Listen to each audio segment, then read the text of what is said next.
Hello, and welcome to another segment of Smoke Signals. I'm your host for today's show, Lieutenant Chris Taylor from the LaGrange Fire Department.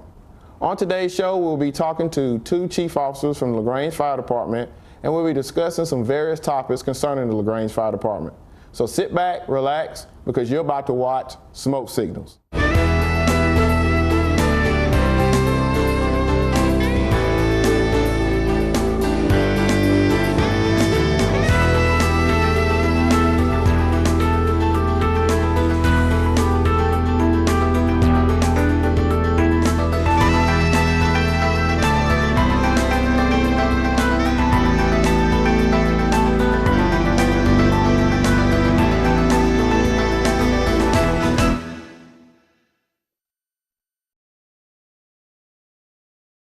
Hello and welcome back. Today we have with us one of the chief officers for the LaGrange Fire Department, Deputy Chief John Brandt. Chief Brandt, it's good to have you on the show today. Glad to be here. Thank you. Thank you for coming out today out of your busy schedule to talk to our viewing audience about some very important information concerning the LaGrange Fire Department.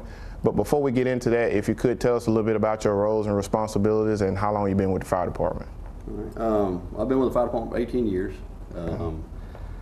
Currently, there's 4 deputy chiefs, and I'm one of them. And we, we split our duties up. And I'm over training, and I'm a shift commander for 2nd Battalion, and I'm over the hydrants. Okay, all right. So being a chief officer, there's a lot of responsibility, especially with the breakup with all the different responsibilities that we do have in the fire department. It really is. It's taxing and challenging to us all. We work well together as a team, and we have a common goal to work towards, and that's what we try to do. All right, good. Today we're going to be talking about the annual report and some other topics concerning the fire department. If you could tell us, what is the process for putting together the annual report? The process is we start the process, and it takes a couple weeks there in the new year. Okay. But it's a process that takes place all year long. Okay. It's the documentation that the crews do, the troops each and every day document in our firehouse program. Right. And what that is it's a software program, a computer. It's our journal, if you will, okay. That we document all our training, all our staff activities, all our, everything we do, all our incident runs, and so throughout the year, that process is taking place. Right. In the last several years, we've been doing what we call a monthly report. Right. And so, stockpiling all that information every month helps us to shorten that time that it actually takes us to do the year-end report. Okay. So we take it. Our annual report should match our monthly report. Right. And we take the information each month, stockpile it, and in the year we take all that information and gather all the data through Firehouse, through our monthly reports, and come out with our annual report. Okay. And the annual report that we're going to be talking about is 2013. How long does it take, once you look at your monthly reports and things of that nature, and to actually just come with the final product on the annual report? I would say it takes, from the time we get started to the finished product, it takes several weeks, 2 or 3 weeks there, because there's a lot of different people that contribute, different divisions, right, that play a role, and we had to gather all the information and put it all together in one report. Then we go through the editing process and making sure that right, our I's are dotted and our T's are crossed. Exactly. And, everything matches up together, because we do have. We don't want to have conflicting data too, because we have so many people contributing to this. Now, what are the categories that make up the annual report? Well, you have your operations division, you have your fire prevention division, you have your maintenance division, your training and EMS division. So that's our divisions that we the different categories that we use. Okay, and as far as what the annual report has revealed, what improvements were made in 2013 versus the annual report of 2012? When we started gathering all this information, there were so many things that stuck out. But one that's dear to my heart is the training division, and our increase of 10,000 training hours from 2012 to 2013, was huge to me. Right. We had 33,991 training hours. Wow, that's a lot. That is a lot, and that's a attaboy to our guys that work hard each and every day. Right. That not only do the training but take the time to document it, so that we can show what we're doing.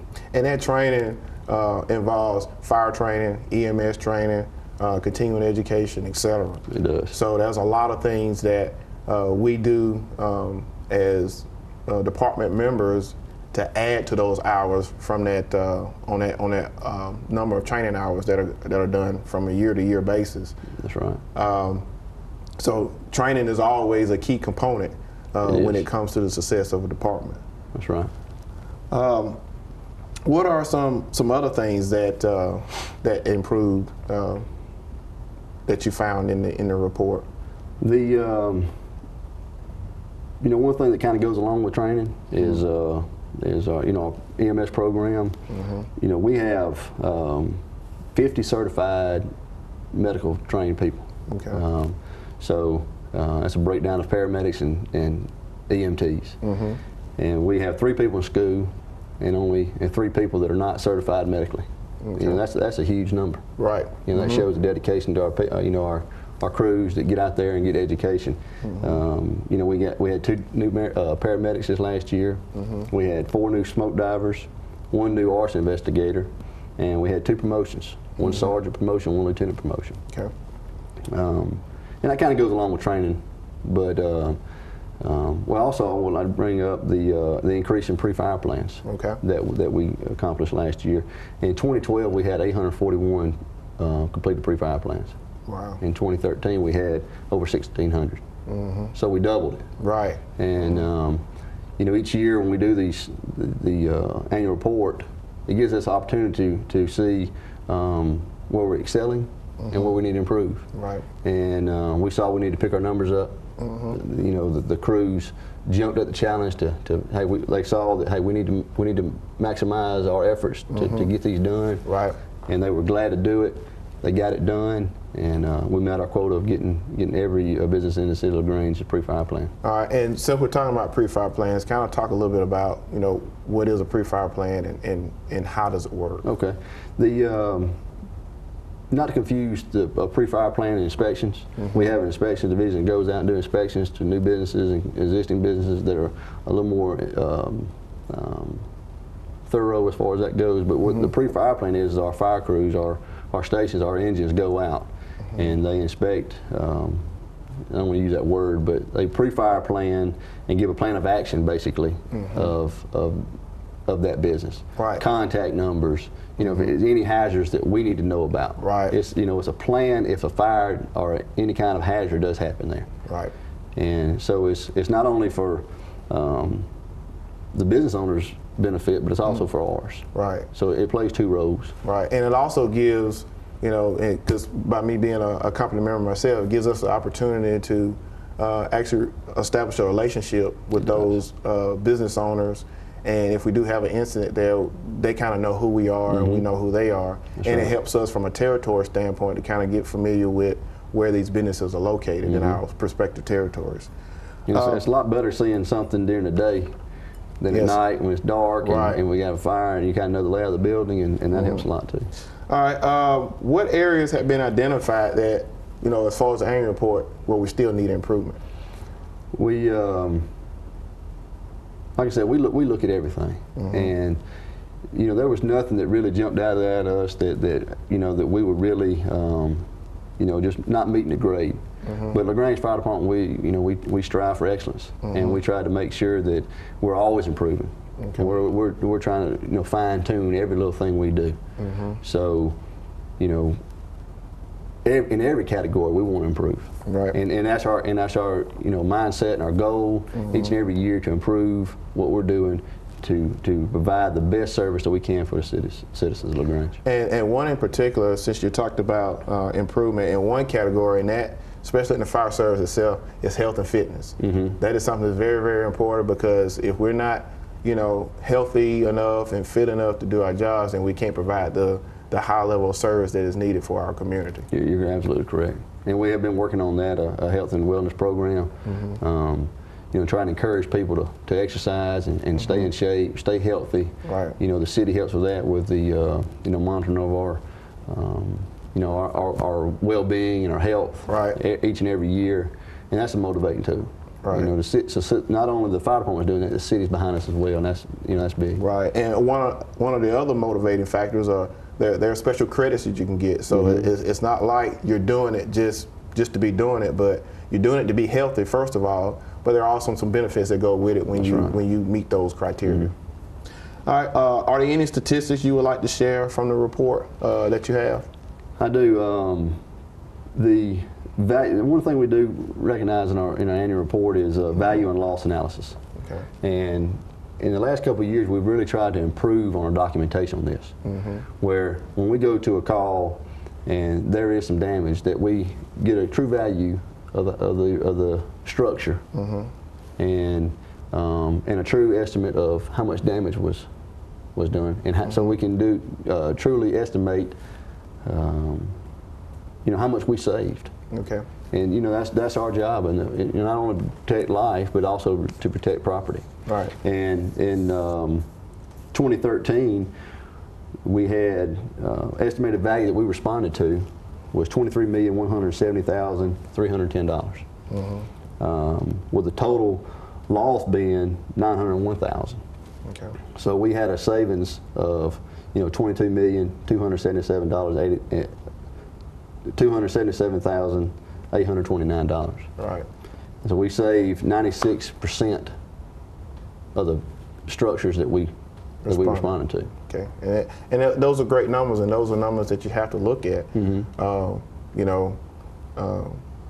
Risk factors and things of that nature. So, when you come up with those kind of statistics, those are awesome because our goal is to save property and protect lives as well. That's right. And of course, the thing is this is something that we know day in and day out that we have to do, and we try to do the best that we can with what we have to work with, because we always try to strive to be successful, but there's going to be sometimes some underlying factors that's not going to allow us to be as good as we would like to be. You're absolutely correct.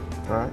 Well, we're going to take a quick break, and when we come back, we're going to have more about the LaGrange Fire Department here on Smoke Signals. So stay tuned.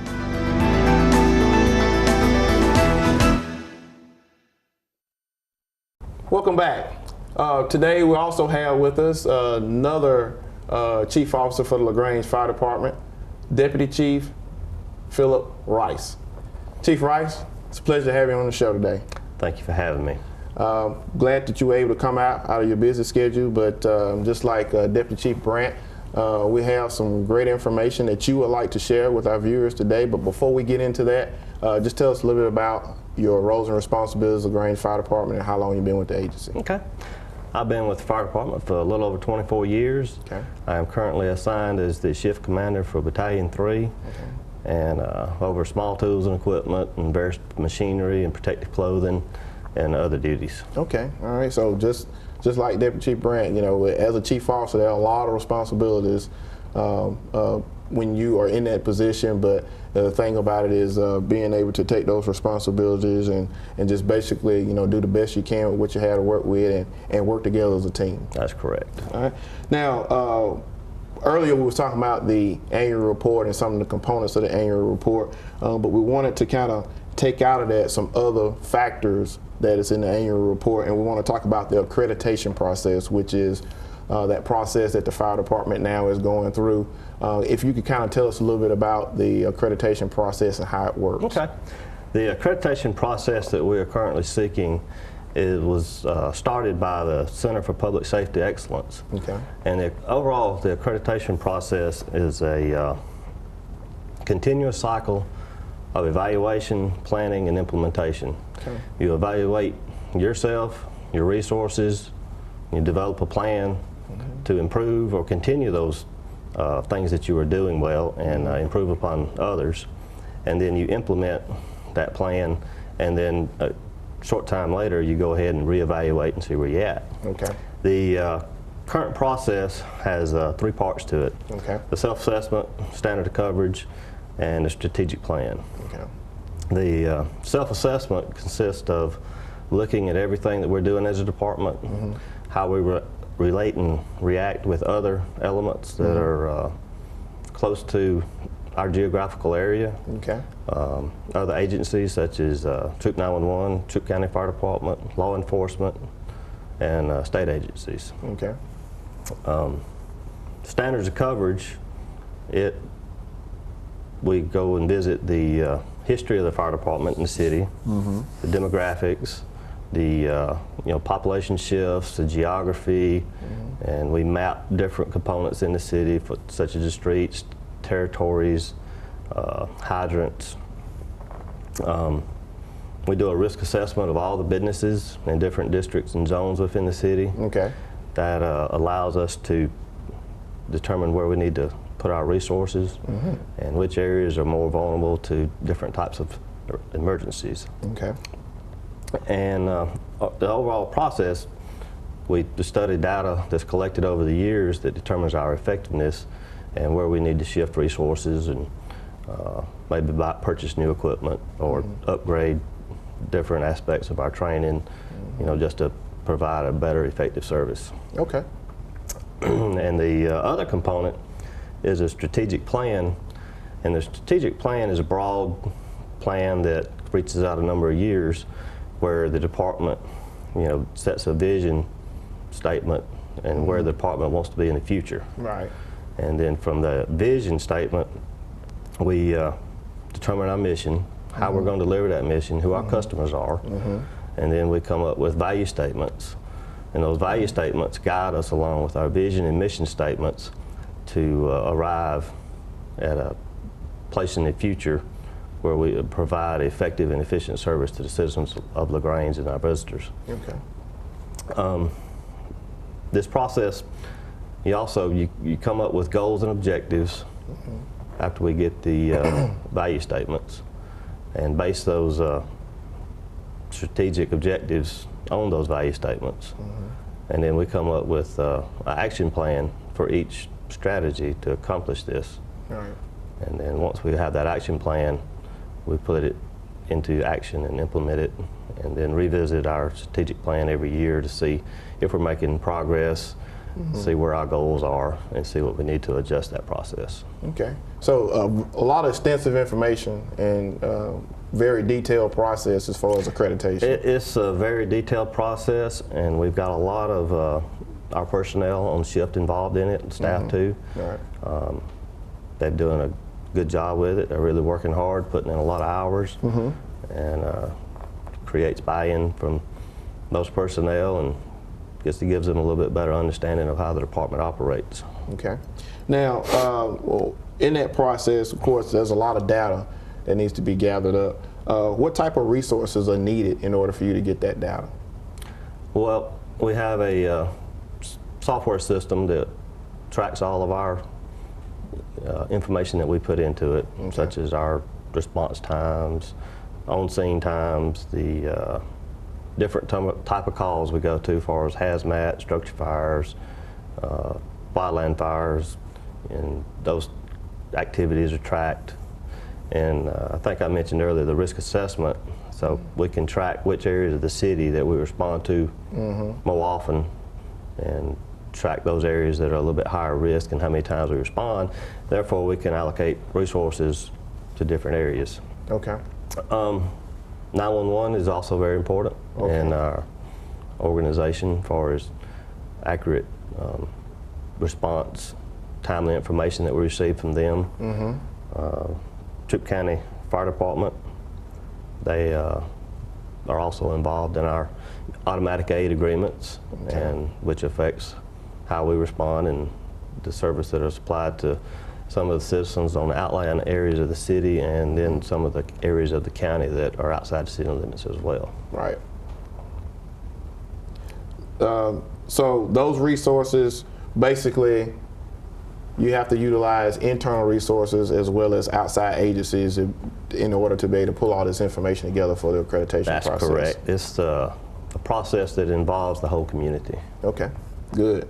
All right, so and that kind of explains the accreditation process and how it works.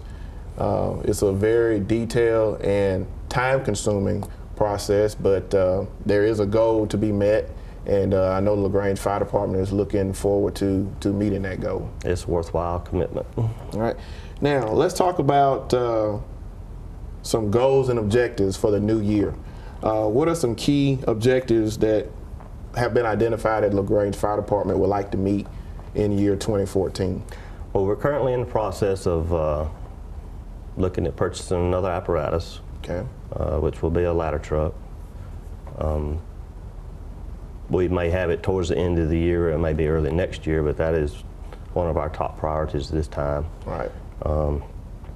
We're also looking to upgrade our SCBAs in the near future. Mm-hmm. The current standards for 2013 are currently under the national testing process. Mm-hmm. Those should be released here in the next couple of months. Right.